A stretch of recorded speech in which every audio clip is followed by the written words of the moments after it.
It's Women's History Month, and the GOAT, as I see it, is none other than Aretha Franklin, right? She said it like this: "You're no good, heartbreaker. You're a liar, you're a cheat. I don't know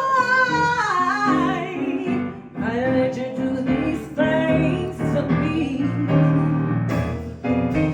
Friends keep telling me that you ain't no good, but oh, and they don't know that I'd leave you if I could.